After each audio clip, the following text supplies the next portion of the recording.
The movie begins with a close-up of a young woman's eyes filled with tears. They shine in the light, but her gaze is empty, like she's looking far away into a place only she can see. Her face doesn't move much, and it feels as though all her energy has drained away.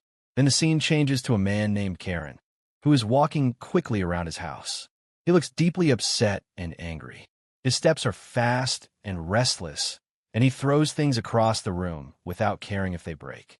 It's clear something is seriously bothering him, but the reason is still a mystery.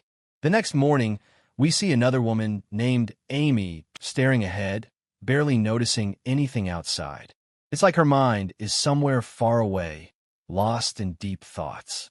Soon we realize Amy is the same woman we saw crying at the start. She goes to a certain place to look for someone, but the person isn't there. She doesn't show any anger or frustration, just turns around and drives home. Her house is completely silent, too quiet for comfort. There are no voices, no movement, no sign of life except her own. As soon as she walks inside, she starts to cry again. Her tears flow quickly, and her breathing becomes shaky. It's like she's been holding it in all day and finally can't anymore. After sitting quietly for a while, she picks up her phone and calls her friend Jane. Jane sounds cheerful and congratulates her for getting a new home, but Amy's voice is heavy with sadness. Jane can tell right away something is wrong.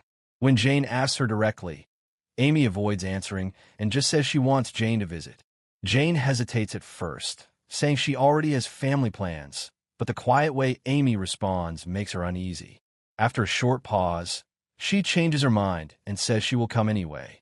While she waits, Amy turns on some music, but instead of relaxing, she starts moving in slow, strange ways, pressing her hands, arms, and even her face against the walls and the floor. It's as though she's trying to connect with something that isn't alive. On her computer, she watches unsettling videos of insects being crushed. Then she goes outside to her backyard, where she picks up dry, brittle leaves and slowly runs her fingers over their rough edges.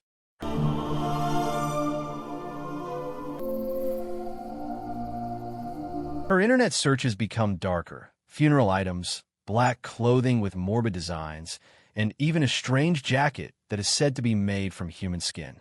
She drinks more alcohol, and her actions become even stranger. She starts a small fire in her backyard, tossing in papers and watching as the ashes drift into the air. When Jane finally arrives, she looks through the house, but finds no one inside. She steps in the backyard and sees Amy, drunk and holding her drink tightly. Amy says something shocking. She wants to make a leather jacket from her own skin.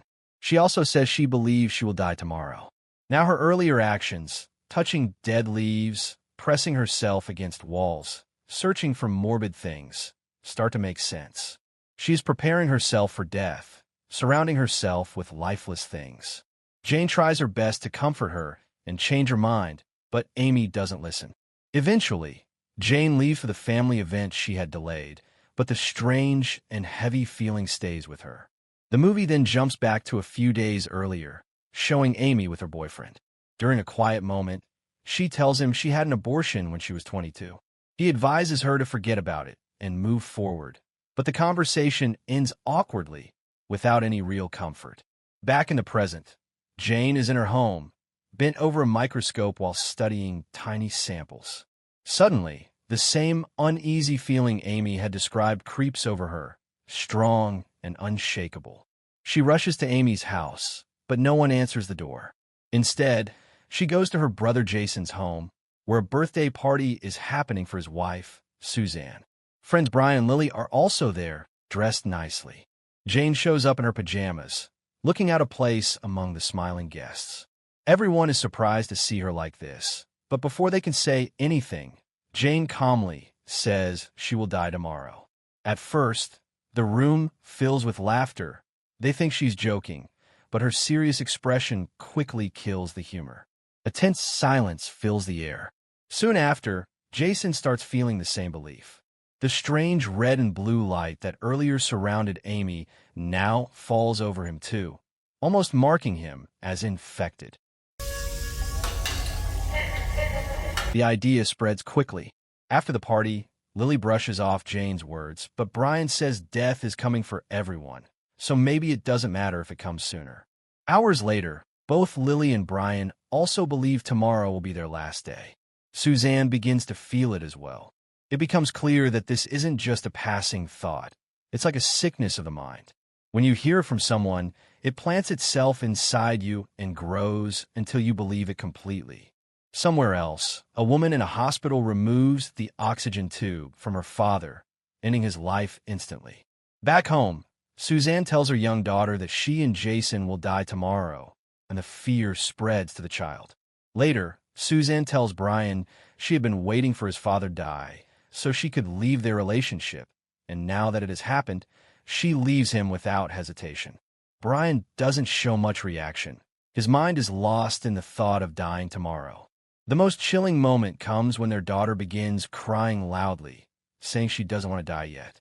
Her screams grow more and more desperate, echoing through the house, while Suzanne and Jason sit in another room, speaking calmly. It's hinted that they may have done something terrible to the child. In a dimly lit room, Suzanne sits with Jason, her face cold and hard. She tells him that because of his sister Jane, they will soon die, and Jane will also be the reason their daughter dies. Jason, feeling uneasy, asks Suzanne what she wants to do now. Her answer is short and cold. She doesn't need to explain much. Jason already understands what she means. The story then moves back to the hospital. Jane is there, looking for answers. She wants to know if maybe some hidden sickness is making her feel so certain she will die tomorrow. While she waits for her test results, the movie takes us into another memory from the past. We see Amy with Craig in the same quiet house we saw at the start of the movie. At first, everything seems normal. They talk, spend time together, and the mood is calm. But then the doorbell rings, and Craig goes to get a pizza delivery.